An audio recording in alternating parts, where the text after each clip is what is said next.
Vous vous apprêtez à regarder la conférence qu'on a donnée le 22 mars dernier à l'Université Laval dans le cadre de la Semaine des sciences forestières à Québec. Dans la conférence, on parle du reboisement mécanisé puis de notre expérience avec Plantma qu'on a eu dans l'année 2024. Puis qu'on a fait du reboisement mécanisé. Puis c'est ça qu'on vous présente notre expérience dans la conférence qu'on a tournée. Puis si c'est le genre de contenu qui vous intéresse, la foresterie, ben on lance bientôt un podcast qui va s'appeler Envoyer au bois. Dans le fond, le but du podcast, c'est d'avoir des entrevues one-on-one avec des intervenants de la foresterie. Fait que ça va être autant des chercheurs, des travailleurs, des gens qui se sont développés dans la foresterie au Québec et au Canada. Puis le but de ça, c'est de faire découvrir la foresterie aux gens, puis d'attirer un regard sur la foresterie, puis qu'est-ce qu'on fait, puis de montrer qu'au Québec, on fait beaucoup, on en fait beaucoup, puis on est développé là-dedans. Fait que ça va bientôt sortir, Envoyer au bois. Puis ça va être disponible sur YouTube, Spotify, puis Apple Podcasts. Fait que si ça vous intéresse, allez vous abonner. Puis si ça vous intéresse pas, vous pouvez vous abonner quand même. Ce qui est pour du reboisement mécanisé, il y a quelques vidéos qui vont être dans la présentation. Si vous en voulez d'autres, on en a mis beaucoup sur notre page Instagram puis Facebook. Fait que Aménagement SWE. Si vous allez voir là, dans la dernière année, là, on en a mis beaucoup. Puis on devrait continuer d'en mettre. Là. Fait que si vous trouvez que dans la conférence, il en manque un peu ou vous voulez voir plus la machine ou si vous avez des questions, bien, vous pouvez nous écrire. On va vous répondre. Ou si vous voulez aller voir, là, on a mis quand même beaucoup de contenu. Puis il y a aussi beaucoup de contenu sur notre page de ce qui est tout reboisement, scarification, coupe forestière. Là, c'est toutes des activités qu'on fait. Puis on essaie quand même de publier souvent. Fait que si vous voulez suivre ça en même temps, ben, ça va être parfait. Fait que je vous laisse avec la conférence qu'on a tournée. Puis vous pouvez me laisser en commentaire là, qu'est-ce que vous en pensez. Puis c'est quoi votre hypothèse là, sur le reboisement mécanisé. On va maintenant passer à notre dernier conférencier de cette fin de semaine de conférence, la semaine des sciences forestières. Il a déjà présenté sa conférence hier, mais j'avais un trou aujourd'hui, fait qu'il m'a demandé si j'ai offert de la refaire. Puis c'est Lorenzo Crayeur, un jeune entrepreneur qui a commencé à faire de la plantation. Puis il a tranquillement monté les échelons de sa compagnie pour devenir presque le seul actionnaire à ce jour.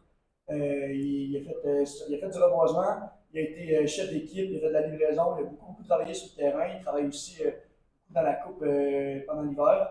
Puis l'été passé, il a eu la chance de faire un nouveau projet. C'est le projet d'une reboiseuse mécanique, comme on peut voir là-dessus. Donc, il va nous parler un peu plus de son expérience avec ça. Mesdames, Messieurs, Lorenzo. Merci. Bon, ben, merci d'être là. Avant de commencer, je vais juste me présenter un peu. Fait que, comme Chris disait, j'ai travaillé beaucoup sur le reboisement. On travaille avec ma compagnie Aménagement SW, on travaille sur la coupe de l'eau privée aussi. On fait de la préparation de terrain, on fait de la construction de chemin. Fait qu'on touche un peu tous les domaines de la foresterie. L'année passée, on a fait, c'était une première au Québec, puis c'était une première pour nous, là, c'était du reboisement mécanisé. Fait comme vous pouvez voir, la machine qu'on avait utilisée, ça ressemble à ça.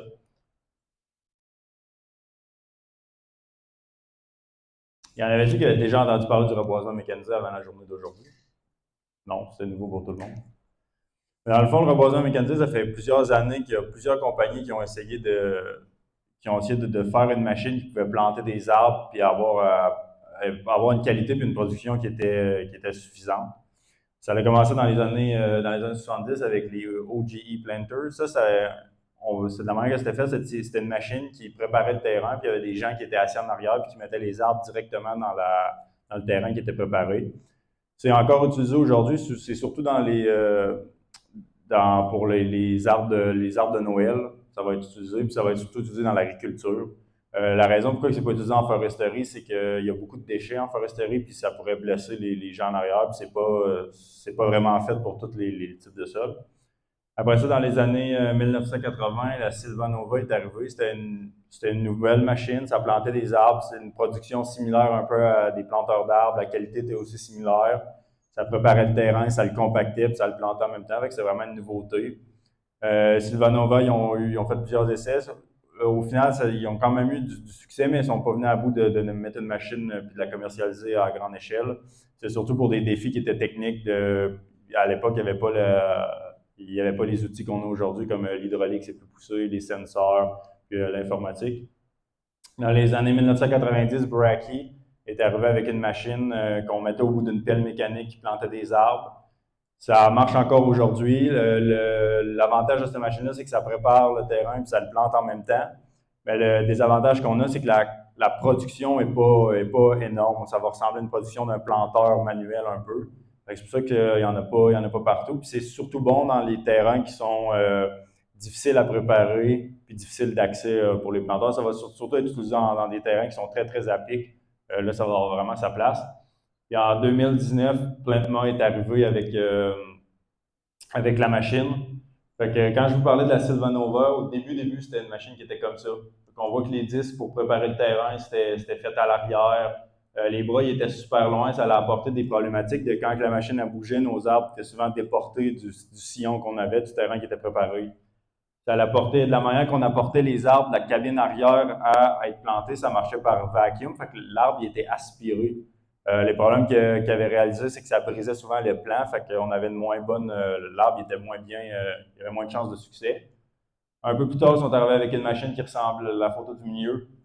C'était une machine qui ressemble plus à ce qu'on avait. Il y avait les disques qui préparaient le terrain, on compactait, on plantait en arrière.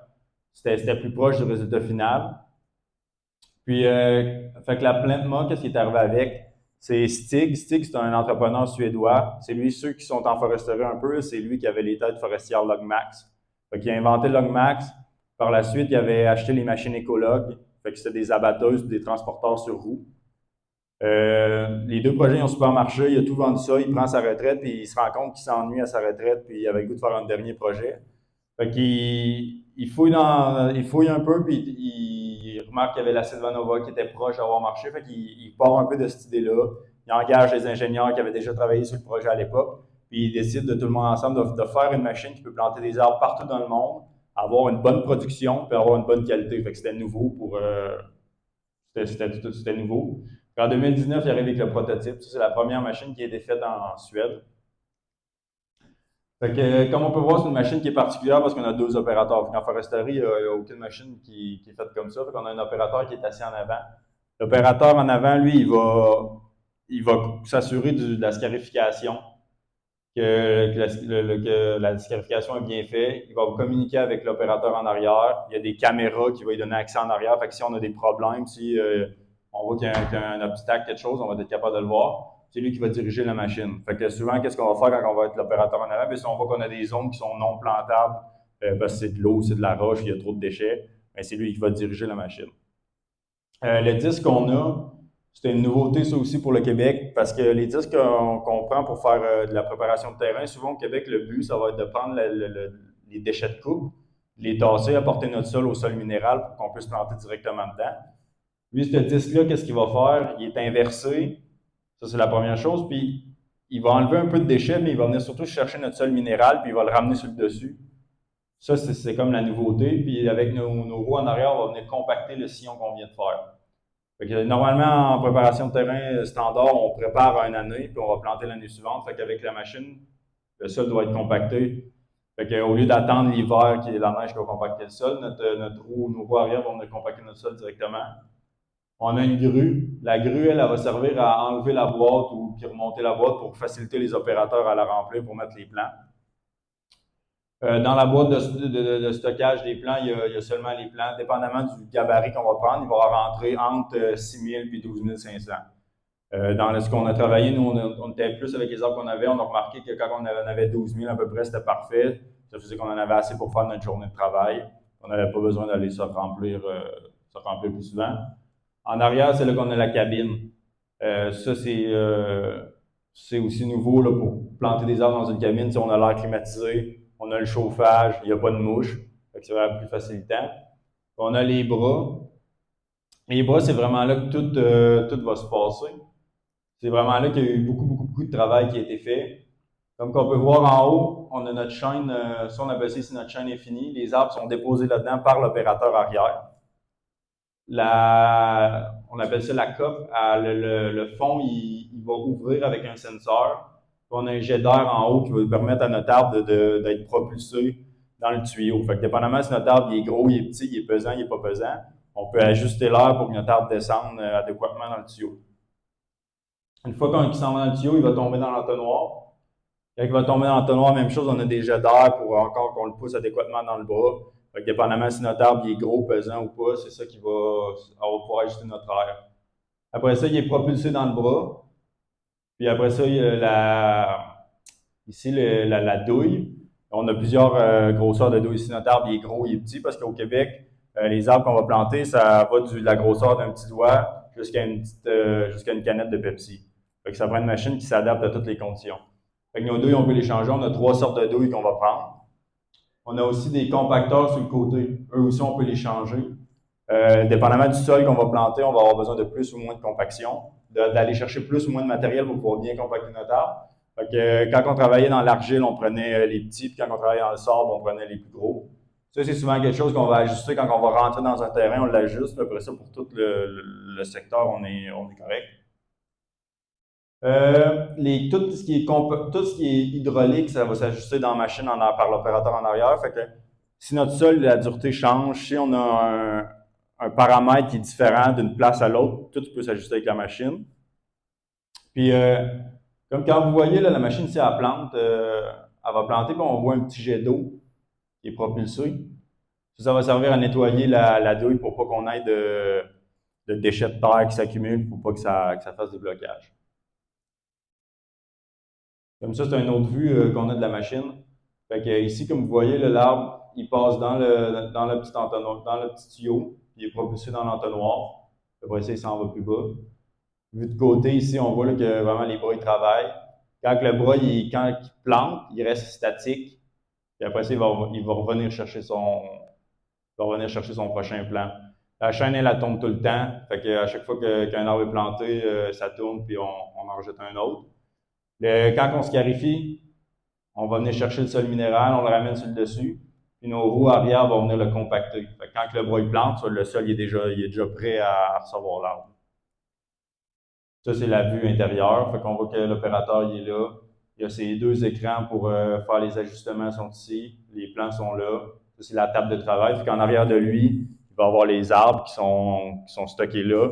Il les prend, il les met sur la table de travail, puis après ça, il les répartit dans les copes. On voit aussi qu'on a un casque de communication parce que l'opérateur en avant et l'opérateur en arrière, c'est comme ça qu'ils vont communiquer avec le casque pour se dire si tout est beau, s'il y a des arrêts, s'il faut qu'on lève les bras, qu'on descende les bras. S'il y aurait des problèmes, c'est là que ça se passe. La machine elle a plusieurs avantages qu'on a remarqué. On a remarqué qu'il y avait certains terrains qui étaient faits pour la machine. Fait que quand on a des terrains qui sont longs, ça va bien pour la machine parce qu'on n'a pas d'arrêt de production. On se clarifie, on plante tout le temps. On n'a pas besoin d'arrêter. Quand on a du sol qui est homogène, comme des sols qui sont en argile, en sable, ça fait des sols qui sont homogènes. Fait que notre machine, on va placer nos paramètres pour notre type de terrain. Après ça, on n'a pas besoin d'y retoucher. Ça, c'était facilitant aussi. S'il y a un petit peu de roche, la machine ne se dérange pas. Quand elle va toucher un obstacle, quand elle va toucher une souche ou qu'elle va toucher une roche, elle va détecter que c'est trop dur, que c'est pas normal. Fait qu'elle va refaire une tentative immédiatement après, jusqu'à temps qu'elle soit capable de trouver une place pour mettre son arbre. Fait qu'on l'a vu, on avait eu des terrains difficiles à un moment donné. Des fois, notre bras, il faisait jusqu'à 20 tentatives avant de mettre un arbre, mais jamais qu'il va laisser son arbre pour pas qu'il soit échappé. Puis ça prend des microsites suffisants. Fait que si on a des terrains qui sont super, super difficiles, ça vient vraiment, vraiment dur sa machine. Les terrains à éviter, c'était quand on avait beaucoup, beaucoup de roches, quand on avait des sols humides. Un sol qui est un peu humide, la machine va être capable de le travailler. On va faire notre sillon. Puis en le compactant avec la machine, l'eau va sortir. Mais si notre sol est super tremble, on va faire notre sillon. En passant dessus avec la machine, l'eau elle va sortir, mais le terrain aussi va sortir. On va arriver avec une trace. Là, quand la machine elle va planter, on va planter dans le fond. Fait que quand l'eau revient, notre arbre il va se faire noyer et il va mourir. S'il y a un peu de déchets de coupe, ça travaille bien. Quand on a trop de déchets de coupe, souvent le disque il va avoir plus de difficultés. On va avoir de la misère à aller chercher notre sol minéral puis le remonter sur le dessus. Fait que ça va entraîner des arbres qui vont être dans des mauvaises, des microcycles qui sont non adéquats. Les types d'arbres, comme je vous disais, on prend 90% des arbres qu'on plante au Québec, on est capable de les prendre avec la machine. Fait que ça va, ceux qui connaissent un peu, du 113-25 jusqu'au 36-25-200. Fait que ça, c'est quand même bon pour la machine. Quand on parle de consommation de carburant, présentement, avec les méthodes de préparation de terrain qu'on a, les machines vont consommer entre de 25 à 35 litres à l'heure. Ça, c'est seulement pour préparer le terrain. Souvent, après ça, on va penser, du reboisement manuel, ça ne prend pas de carburant, c'est du reboisement, ça se fait à main, mais transporter les hommes, les campements, les génératrices, les déplacements de machines, les mosquailles, les 4 roues, les skideuses pour amener les plants au planteur. On avait des petits calculs, on est environ à 7 litres de carburant par 1000 arbres. Puis quand on compare la machine, en 1 heure, elle plante à peu près 1500 arbres, elle va scarifier pratiquement 1 hectare. On est à une consommation de 22 litres à l'heure, fait qu'il y a un gain sur la consommation de carburant qu'on peut voir. Puis la machine, elle consomme de l'eau, elle consomme 150 litres d'eau par jour. Ça, c'est pour nettoyer la buse. Fait qu'à tous les jours, on remplissait notre tank pour avoir de l'eau pour le nettoiement. Dans certains endroits dans le monde qui vont mettre des engrais ou des pesticides, la machine, elle peut le faire aussi. Fait qu'à chaque arbre qu'elle va planter, on va envoyer un petit spray. Au Québec, on ne travaille pas avec ça, fait que c'est pas quelque chose qu'on a utilisé. Le reboisement mécanique, c'est... Des fois, j'ai comme le commentaire, ça va-tu remplacer le reboisement manuel, mais pour l'instant, c'est super, super complémentaire. On s'est rendu compte que les forces de la machine pour planter, c'était souvent les faiblesses du planteur manuel. Ça, c'est quelque chose qui est super intéressant. Comme quand je vous disais, les terrains longs. Les terrains longs pour la machine, c'est facilitant parce qu'on n'a pas d'arrêt de production. La machine, elle travaille tout le temps. Puis, souvent, on va être capable d'aller chercher la scarification dans le bon sens. Quand qu'en reboisement manuel, bien, si notre planteur n'est pas capable de se rendre jusqu'au fond du terrain, il faut qu'on aille livrer des arbres. Puis, il va falloir que le planteur le fasse en 2-3 étapes. Fait que ça apporte un défi supplémentaire. Fait que les terrains courts, c'est facilitant pour les planteurs, puis les terrains longs, c'est facilitant pour la machine. Les sols argileux, la machine, ça s'est avéré que c'était fantastique là-dedans. À chaque fois qu'on enlevait notre carotte, notre arbre était super beau. Notre carotte n'était pas brisée. Souvent, avec les planteurs, les sols argileux, c'est super, super dur parce que quand il fait chaud, ça vient sec. Fait que souvent, c'est là qu'on va avoir des blessures aux épaules, aux genoux. Puis, souvent, quand ça va être par temps sec, on va arriver dans un terrain qui est argileux, puis il va manquer des arbres à plusieurs endroits. La raison, c'est juste que les planteurs ne sont pas capables de mettre l'arbre parce que le sol il est trop dur. La machine, on fait juste monter la pression, puis elle va le planter directement. Fait que ça, c'était un autre avantage. Les accès au terrain, souvent, quand on a des accès qui vont être proches, les planteurs, ça va bien.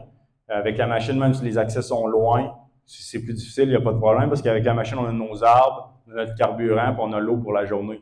Fait que quand les opérateurs s'en vont, ils vont travailler dans le secteur, même si on a une certaine distance à faire, ça ne dérange pas. Quand on a le personnel, bien, si à chaque fois qu'on fasse 4 km pour se rendre, bien, on doit tout le temps faire ce 4 km-là, puis ça vient dur pour les hommes, parce que pendant ce temps-là, ils ne peuvent pas travailler. Puis ça vient dur sur la machinerie, parce qu'avec la planteuse, on n'a pas ça.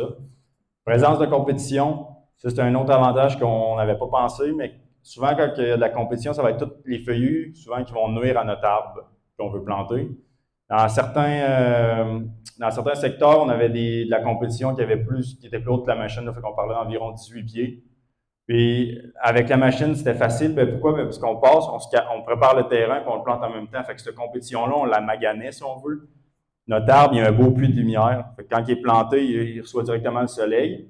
Puis la compétition qui est autour, elle n'est pas morte, mais est affaiblie un peu. Puis quand on va le planter de manière manuelle, la machine, on va l'envoyer préparer notre terrain l'année 1. Année 2, on va aller le planter. Fait que souvent, la compétition, elle a repris. Puis notre arbre qu'on va mettre, souvent, on va être obligé de mettre un arbre de plus gros gabarit. Un arbre, plus que l'arbre est gros, mais plus qu'il va être fort, mais plus il va coûter cher aussi à produire puis à transporter. Fait que un des gros avantages de la machine, c'est surtout le plus de lumière que notre arbre avait l'année 1. Puis que l'arbre, la compétition est 1 an plus jeune, puis notre arbre est comme 1 an plus vieux pour le même nombre de temps. Pourquoi on s'est tourné vers le reboisement mécanisé? Il y a plusieurs raisons. La pénurie de main-d'œuvre, c'est un des premiers points. Là. Avec le reboisement mécanisé, avec 5 employés sur le reboisement mécanisé, on remplace 13 emplois. C'est que le ratio est 5 pour 13. Puis avec la nouvelle version, on a un ratio de 5 pour 18. Ça, c'était super intéressant. En pénurie de main-d'œuvre, tout le monde le sait, c'est dur de recruter du monde. Fait qu'avec ça, c'est un bon avantage. La stabilité accrue, on a moins de roulement de personnel. Bien, pourquoi? Parce qu'en reboisement manuel, une personne va travailler environ de moyenne 3 à 5 ans. Parce qu'un opérateur va travailler, il peut travailler plus que 20, il peut avoir une carrière entre 20 et 30 ans. Fait que, c'est sûr qu'à long terme, nos opérateurs vont avoir plus d'expérience qu'un reboiseur manuel, parce qu'un reboiseur manuel de 5 ans, on va dire, c'est un reboiseur qui est super expérimenté, mais un opérateur de 5 ans, à l'inverse, on va dire, le gars, il commence, tu sais. Fait qu'à long terme, c'est sûr qu'il y a cet aspect-là d'expérience qui va être intéressant. La logistique, avec la machine, ça vient beaucoup plus simple parce qu'on fait un 2 en 1. Fait que quand on va dans un secteur, on prépare le terrain puis on le plante. Fait que quand on ressort de là, tout est planté, tout est fini, on n'a pas besoin d'y retourner. Tandis que présentement, avec comment on fonctionne au Québec, on va préparer notre terrain, on ressort les machines. L'année suivante, on envoie les planteurs, on plante le secteur. Souvent, entre-temps, il va falloir qu'on envoie des pelles pour replacer le chemin. Parce que là, avec la machine, ben, tout est fait. Puis même si on veut, en ressortant, on peut planter notre chemin. Fait que dépendamment des secteurs, si on sait qu'on n'aura pas besoin d'y retourner, on n'aura pas besoin de faire de débrousses, par exemple, ben, quand on ressort, tout est fait, le secteur est fini. Simplification de la manutention des plants, ça c'était quelque chose qui s'est avéré super intéressant. Quand on travaille en reboisement manuel, de la manière qu'on va fonctionner, c'est que on va livrer les arbres un peu partout sur le terrain, les planteurs vont aller les planter. On met toujours plus d'arbres pour faire sûr que les planteurs ne manquent pas d'arbres pour planter le terrain. De toute façon, on ramasse les arbres viennent dans des récipients de plastique. On ramasse nos récipients de plastique, on les amène au bord du chemin. Nos cassettes d'arbres qui sont encore pleines, mais qu'est-ce qu'on fait? C'est qu'on va les prendre et on va les remettre sur d'autres terrains plus loin. Fait que veux pas, ça va entraîner de l'énergie du transport de plein qui se trouve être un petit peu inutile. Avec la machine, ben, on n'a pas ça. Nos arbres sont tous déposés à un point. Fait que si on veut, à tous les jours, on peut les arroser, il n'y a pas de problème. Ils sont près d'un cours d'eau. À côté, on va avoir nos cassettes vides qu'on va mettre. Puis aucune cassette vide qui va être transportée pour rien, parce que tout se fait avec la machine, on n'en dépose jamais. Fait qu'il n'y a pas de perte de cassettes d'arbres pleines, il n'y a pas de perte de cassettes d'arbres vides. Puis les arbres vont être mieux, hydratés, ils vont avoir plus de soins un peu. L'efficacité, précision et adaptabilité, c'est sûr que la machine, on a 2 opérateurs à travailler avec au lieu on a 5 opérateurs, mettons, pour 24 heures au lieu d'avoir 13 planteurs. Fait que c'est plus facile de s'adapter aux opérateurs, c'est plus facile de s'adapter avec la machine une fois qu'on est habitué à travailler avec. La fiabilité d'une machine, ça va être un point que, par exemple, quand on a des terrains difficiles, souvent les planteurs, ben, ça peut se blesser, ça peut être des journées plus dures quand il mouille, quand il fait chaud, quand il fait froid. Elle, la machine, peu importe ce qu'il fait, c'est pratiquement tout le temps pareil. Elle n'a pas de problème là. Puis atteindre les terrains difficiles sans infrastructure spécifique, ben il y a des places que présentement on va envoyer des pelles, on va faire des travaux pour être capable d'aller scarifier puis planter. Parce qu'avec notre machine, ben même si le terrain est plus rough, même si le terrain est moins accessible, on va pouvoir y aller, on va faire le travail. Fait qu'au final, il y a une économie qui va se faire là. Pendant notre été, on a travaillé avec 3 clients principaux. On a travaillé sur des terrains privés.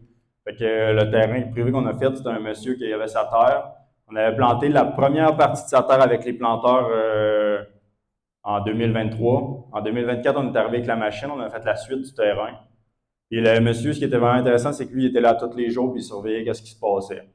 Lui, il avait ses critères, entre autres, il voulait pas qu'on brise le terrain, il voulait pas il voulait pas qu'on magane trop le sol.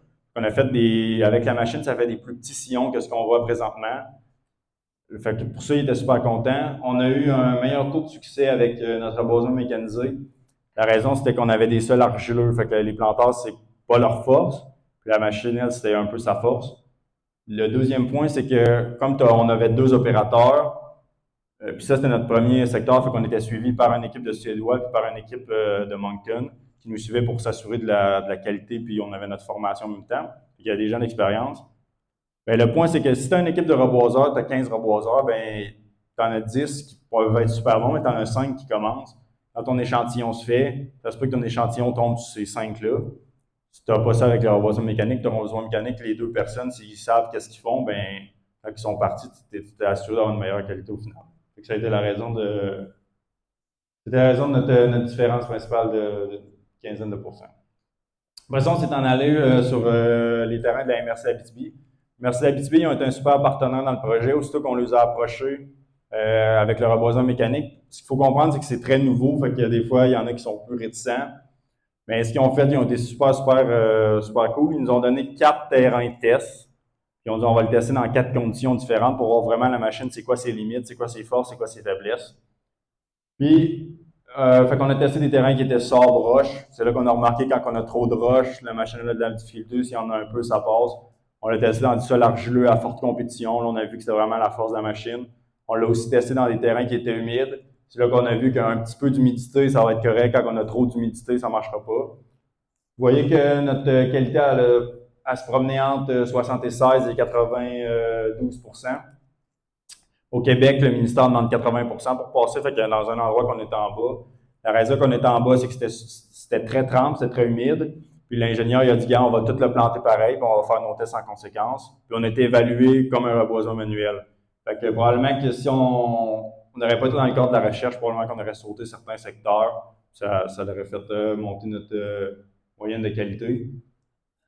Puis, fait que l'objectif, c'était vraiment ça, c'était de pouvoir la tester dans plusieurs terrains pour voir c'était quoi les limites de la machine. Après ça, c'est en aller pour Rex. Ça, c'est en aller pour Rex Forêt. Rex Forêt, c'est le ministère. Tu allais planter pour eux. Eux, ils nous ont donné des terrains qui étaient très difficiles. On était avec FP Innovation, s'il y en a qui connaissent, c'est des chercheurs forestiers à travers le Canada. Là, on a testé la machine dans des traitements qui étaient avant feu. Fait qu'il y en a qui avaient des secteurs qui n'avaient pas brûlé du tout. Il y a des secteurs qui avaient brûlé, que c'était du traitement après feu. Ben, qu'est-ce qu'on a remarqué, c'est que là, on a vraiment vu aussi les limites de la machine, s'il y a trop de roches encore, s'il y a trop d'eau. Puis on a eu des sols qui étaient très pauvres en microcytes. Fait que même si ça aurait été les planteurs, ça aurait été super difficile. C'est ça qui explique notre pourcentage de 60 à 75 %, c'est que la difficulté des terrains était trop dure. C'est là qu'on a vu que la machine n'est pas faite pour planter dans tous les terrains. Puis ce qu'on a remarqué, c'est que si on a des terrains qui sont de 1500 microcytes et plus, la machine présentement, ça va fonctionner, ça va marcher. Mais quand on a des terrains qui sont en bas de 1500 microcytes, c'est la raison de la qualité va baisser rapidement. Puis, pour vous donner une idée, on a été dans du terrain de 1300 microcytes, fait que c'est la raison de pourquoi c'était difficile. Puis, vous voyez ici, on avait la photo en haut à droite, on avait beaucoup de déchets de coupe. Ça, c'est un secteur qui a super bien été. Bien, parce qu'on avait des déchets de coupe, puis aussitôt qu'on enlevait nos déchets de coupe, on avait tout de suite notre sol minéral. Fait que ça venait facile à travailler, on pouvait planter partout. Ce qu'il y avait d'autres secteurs, c'est que quand on tassait la première couche de déchets, ben en dessous, c'était juste d'autres déchets. Fait que c'est pour ça qu'on n'était pas capable d'aller chercher du bon sol. Puis, c'est ça. Fait qu'FP Innovation nous ont suivi là-dedans. Les autres, ils faisaient des tests avant traitement, après traitement pour voir la machine, c'est quoi ses limites, c'est quoi ses forces, c'est quoi ses faiblesses. Fait que, en gros, on peut voir qu'il y a des avantages du reboisement mécanisé présentement. On a un coût initial qui est super élevé. La machine, on parle d'environ 1,7 million. C'est sûr que c'est un investissement qui est considérable. Pour l'instant, on a des limitations de terrain. La machine n'est pas faite pour planter dans tous les terrains qui existent. Il faut qu'on prenne en considération que pour l'instant, on veut aller du 1500 microcytes en montant. La formation requise, ça, c'était un point aussi qu'on a constaté. Aménagement SW en tant que tel n'avait pas d'expérience en reboisement mécanisé parce que ça n'existait pas vraiment. On avait de l'expérience avec les machineries et avec le reboisement, mais ça, c'était quelque chose qui était nouveau. Celui qui va être le dealer de l'équipement, lui ici, c'est nouveau pour lui. Puis ceux qui la fabriquent, il la fabrique, mais c'est quand même nouveau. Fait que des fois, on avait des petits problèmes qui ça nous prenait plus de temps à régler parce que, les opérateurs ne sont pas habitués, la compagnie n'est pas habituée, puis le dealer, il n'est pas encore habitué. Et des fois, des petits problèmes qui auraient pris 5 minutes une fois qu'on le sait, bien là, ça pouvait nous prendre quelques heures. Fait qu'il y a une courbe d'apprentissage pour tout le monde. Si je comparais ça un peu dans la courbe forestière, c'est comme quand ils sont arrivés avec les multifonctionnels. On avait des gars qui chauffaient des ébrancheuses, des grappels, des bunchers, mais ils n'étaient pas habitués avec les multifonctionnels, puis les dealers non plus. Bien là, on est à peu près au même point. Bien, il y a une courbe d'apprentissage, avec les années, ça va s'améliorer. La logistique pour les grands plants, quand on a planté des arbres de 36 puis du 25-200, plus que l'arbre est gros, bien plus qu'il prend de place, autant dans le transport, autant en pépinière, qu'autant dans notre machine. Fait que dans une journée, il faut qu'on arrête un petit peu plus souvent pour remplir la machine. Il faut qu'on ait une perte de production qu'on a constatée là. Rendement variable, comme que je parlais, dépendamment du type de terrain qu'on va avoir, ça va affecter la qualité, puis ça va affecter le nombre de plants à l'heure. Pour le déchargement des vannes, ça c'est un petit problème qu'on a réalisé aussi. Au Québec, comment que ça fonctionne? Bien, nos arbres arrivent dans des vannes. Avec les planteurs, on va prendre les arbres de la vanne puis on va les mettre sur nos trailers, sur nos machineries pour pouvoir les livrer. Et là, sur le reboisement mécanique, on a 2 opérateurs, un technicien, fait qu'on était 3 pour décharger une vanne complète. Fait que souvent, on avait un délai qui était plus long là. On avait donc une perte de production qui était plus grande. Par exemple, il y a des avantages à la machine. Un des bons avantages, c'est le 2 en 1. C'est-à-dire qu'on se clarifie, on plante en même temps, dans la même année. Fait que dans le cours de la foresterie, on gagne 1 an. Puis on gagne aussi, c'est moins de planification, là, on a moins besoin d'ingénieurs, moins de techniciens, moins de préparation de chemin. Qui vient après ça, à l'entretien des chemins, on a besoin d'en faire moins. Puis des fois, on n'aura même pas besoin d'en faire du tout. L'entretien des chemins, c'est quelque chose qui est super coûteux. C'est pas un coût qui est direct dans le taux de l'arbre qu'on va payer, mais c'est un coût qui au final, qui compte quand même. Là. Fait qu'avec la machine, on pourrait planter plus d'arbres avec le même budget. Optimisation de la main-d'œuvre, comme je vous disais présentement, avec la machine qu'on avait, on avait la version 1. On était environ d'un ratio de 5 travailleurs qu'on avait besoin pour 13 travailleurs de manière conventionnelle. Avec la version 3 que Plantma a lancée dernièrement, la production serait plus élevée, la machine est plus rapide, les décisions se font plus vite. On serait d'un ratio de 5 pour 18. C'est encore plus intéressant. Pour vous donner une idée, avec nous, avec la version 1, on plantait entre 10 et 12 000 arbres par jour dans notre 12 heures. On pouvait planter de nuit aussi. Avec la version 3, on parle d'un 15 000 arbres par jour, donc 30 000 arbres par 24 heures. Ça aussi, c'est une nouveauté. Planter de nuit, présentement au Québec, personne ne le fait. Là. Les planteurs, on n'est pas capable de manière manuelle. Avec la machine, on était capable. Manutention simplifiée des plants. Comme je vous parlais, nos arbres sont déposés à un seul endroit, sont arrosés au même endroit, les cassettes vides sont juste à côté. Plus de perte de cassettes vides, plus de perte de plants. Tout se fait en même place. Tracé GPS, aussi, ça s'est avéré quelque chose qui était nouveau dans le reboisement. Normalement, on sait qu'est-ce qui est planté à peu près. Mais là, on pouvait savoir directement qu'est-ce qui était planté avec le suivi de la machine. La machine, les traces sont toutes enregistrées. Les disques, comme que vous avez vu, chaque disque enregistre ses données indépendantes un de l'autre. Fait qu'à la fin de la journée, on peut savoir le disque droit, il a scarifié combien de terrain, le disque gauche, il en a scarifié combien. On peut faire aussi de la scarification qui est en continu ciblé. Ça, c'est une nouveauté pour le Québec. Présentement, quand on scarifie un terrain, normalement, on va tout scarifier puis les planteurs vont planter. Avec la machine, bien, qu'est-ce qu'on peut faire? C'est qu'on peut déposer le disque, scarifier une partie de 20-30 cm puis planter notre arbre là. On n'a plus besoin de briser le terrain d'un bout à l'autre. C'est un couteau à double tranchant. Si les terrains sont beaux, ça marche super bien. On scarifie juste la zone, on met notre arbre, puis notre disque qui relève, puis il recommence un peu plus loin. Si notre terrain il est plus difficile, souvent c'est que ça va amener, si dans la zone qu'on prépare, on n'est pas capable de mettre un arbre, mais là, on va avoir plus d'espace entre nos plants. Ça va faire que notre densité générale, elle va baisser. Justement, après ici, la préparation de terrain, ça c'est un autre point. Normalement, la personne qui va scarifier, c'est pas la même personne qui va planter. Souvent, c'est même pas la même compagnie. Fait qu'est-ce que ça va faire? Ben, c'est que la personne qui va scarifier, elle va scarifier comme bon il semble. Puis la personne qui va planter va s'arranger un peu avec ce qu'on a. Avec la machine, vu que tout le disque il s'ajuste en largeur, il s'ajuste en rotation, en vitesse, en pression, puis en angle, il s'ajuste sur tous les sens. Puis si la personne qui est en avant, son travail, c'est vraiment de s'assurer d'avoir la meilleure préparation de terrain possible, parce que mieux que ta préparation de terrain est, meilleure que ta plantation va être. Fait que avec la machine, qu'est-ce qu'on faisait, c'est que l'opérateur en avant, lui, des fois, ça prend vraiment pas grand-chose. À un moment donné, on fait de la préparation de terrain, on sort, on évalue qu'est-ce qu'on a. On est à 50% dans notre préparation de terrain. On a changé 2 settings, tout petits. On était tombé à 90%.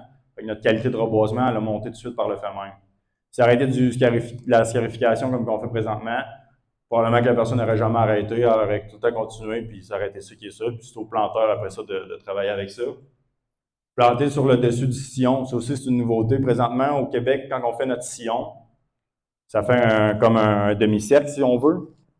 Le planteur, s'il plante l'arbre dans le fond, il va se faire noyer dans l'eau. S'il plante sur le dessus, ça va être des déchets. Fait qu'on va souvent aller le planter au milieu. Qu'est-ce que ça va occasionner? C'est lors de la récolte. Là, on a l'opérateur de la machine, il a 2 choix. Soit qu'il va couper l'arbre près du sol, mais la scie, elle va aller toucher dans les déchets de coupe qui vont être là. Soit qu'on va aller couper notre arbre en haut. Donc, on va avoir une perte.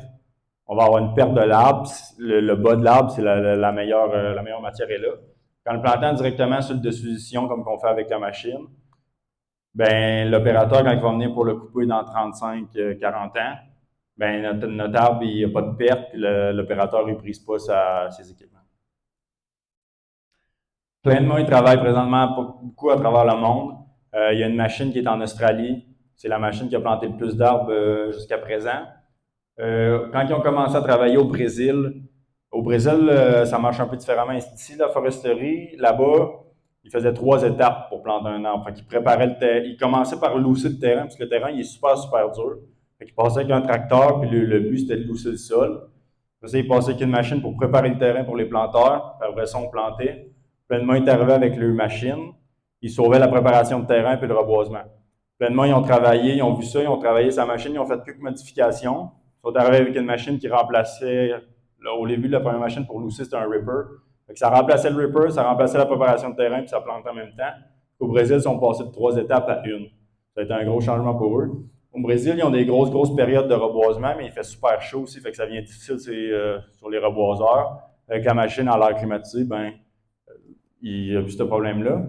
Puis au Brésil, comme c'est des terrains qui sont faciles, ça ressemble quasiment à du champ, un peu comme qu'on verrait ici. Fait que la machine, elle peut planter plus d'arbres à l'heure. Pour vous donner une idée, ici, on plante à peu près 1500 arbres à l'heure. Là-bas, ils ont été capables d'atteindre des chiffres de 3000 arbres à l'heure. Ça compétitionne encore, ça prend encore plus d'arbres. Cet été, ils sont allés faire des tests aussi au Chili. Au Chili, c'est des terrains qui ressemblent un peu à l'Ouest canadien. C'est des terrains qui sont super abrupts. Mais qu'est-ce qu'ils faisaient? C'est qu'on laissait aller la machine en bas, en plantant. On la remontait avec un câble mécanique, un peu comme qu'on voit dans l'Ouest. On voit que la machine pourrait s'adapter à des terrains qui sont plus à pic.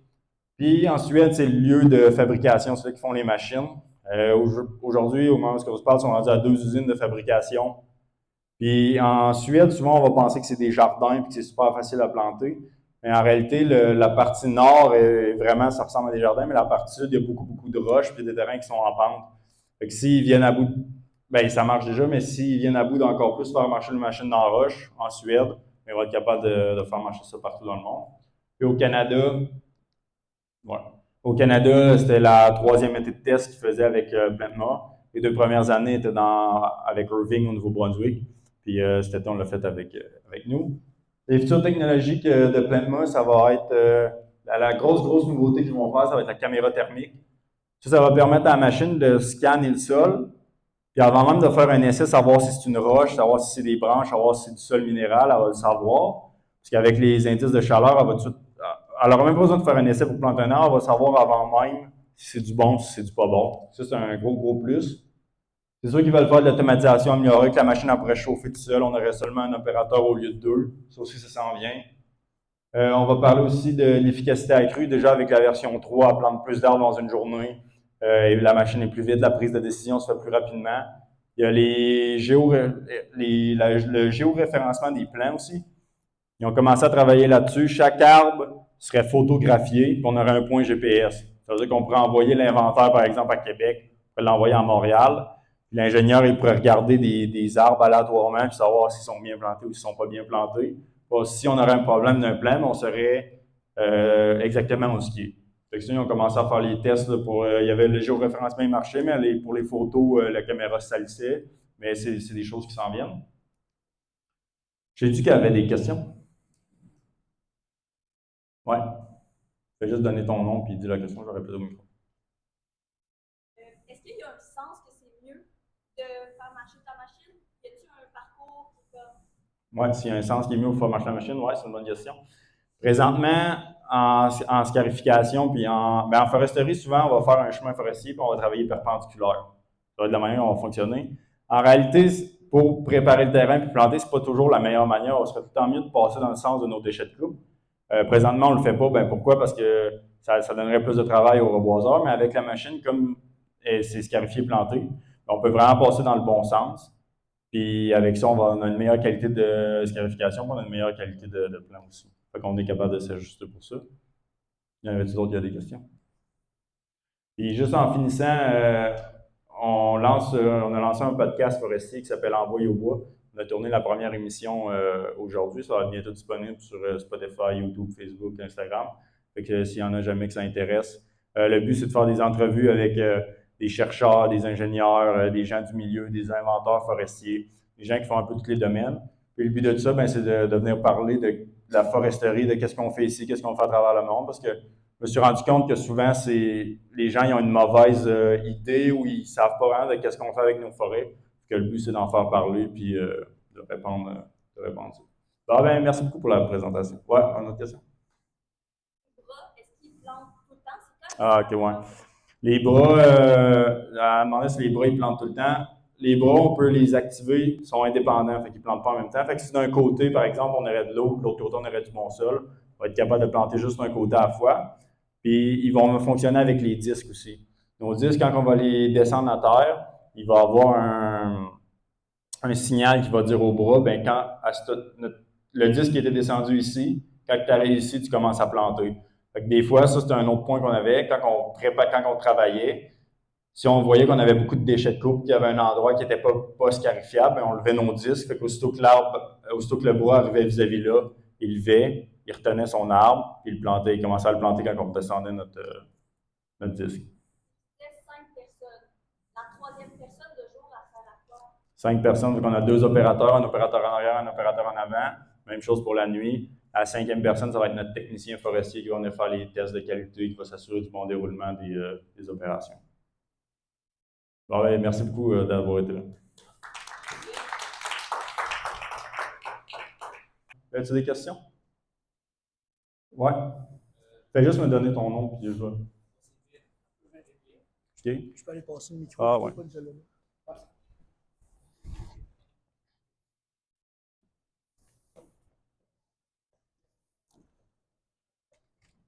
Merci pour la présentation, Lorenzo.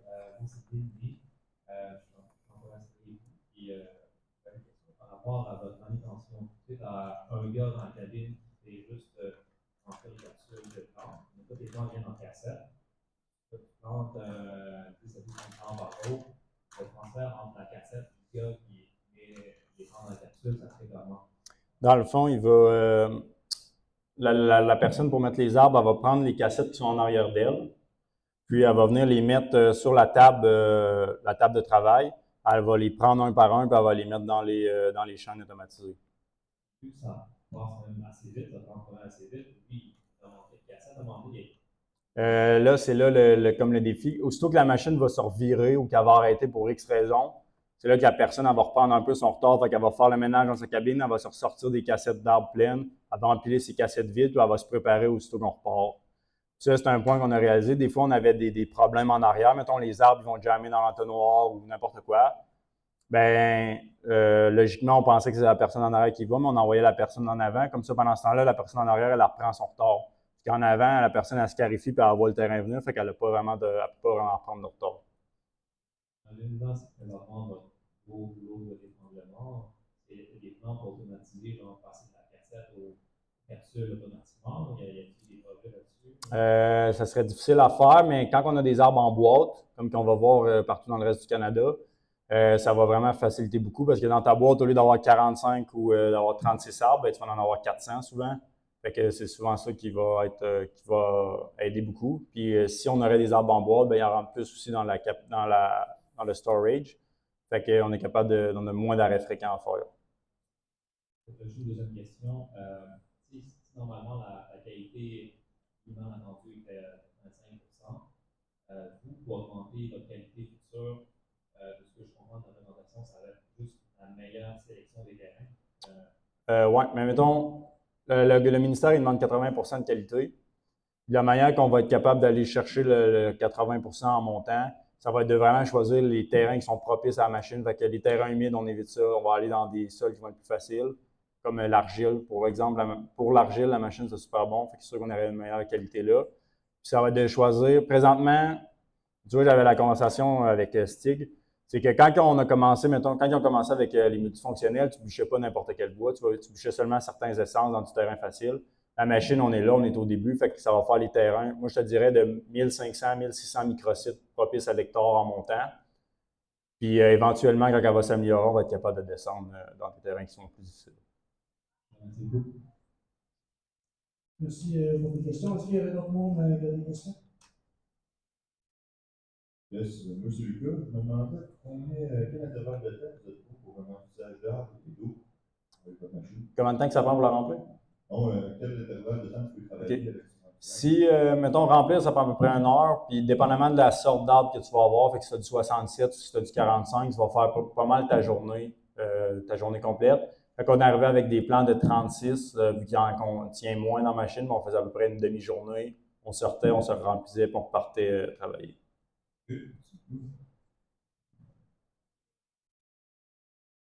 As-tu d'autres questions? Non? Juste en finissant, on a un projet qui s'en vient, un podcast forestier. Fait que ça va être des entrevues qui vont être. Ça va être des entrevues qui vont être un à un. Puis le but de ça, c'est de faire découvrir la foresterie parce que je me rends compte qu'il y a plusieurs gens qui ne savent pas comment ça marche ou qui ont une mauvaise idée de la foresterie au Québec. Fait que le but avec ça, c'est de présenter, puis on peut faire des entrevues avec des chercheurs, il va y avoir des gens de la coupe, des gens de la préparation de terrain, des gens du reboisement. C'est de faire un peu le tour, puis de faire connaître la foresterie qu'on fait au Québec, puis partout dans le monde. Fait que c'est ça, merci beaucoup d'avoir été là, puis bonne journée.